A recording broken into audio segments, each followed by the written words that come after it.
کیسے ہو گئی آپ کو بتاتا ہوں. وہ کہتے ہیں بھائی بات یہ ہے، یہ لوگ دنیا میں جہاں جاتے ہیں سب سے پہلے وہاں مسجد بنے گی اور ایک مدرسہ بنے گا.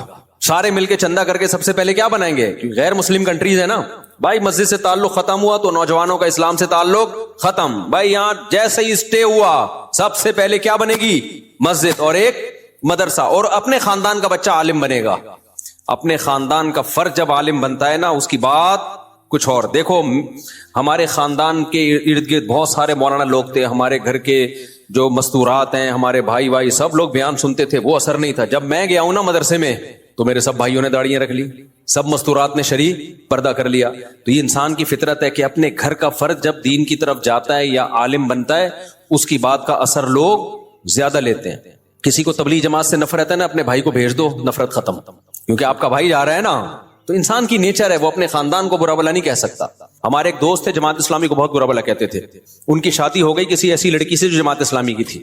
شادی کے بعد ہم ملنے کے لیے گئے تو کسی نے ان کے سامنے جماعت اسلامی کی برائی کی. کہتے ہیں نہیں بھائی ایسا نہیں ہے، اتنے برے نہیں ہوتے، بہت اچھے لوگ ہیں، دین کی بڑی خدمت کر رہے ہیں. تو اس نے کہا لے گا سسرال بن گیا نا.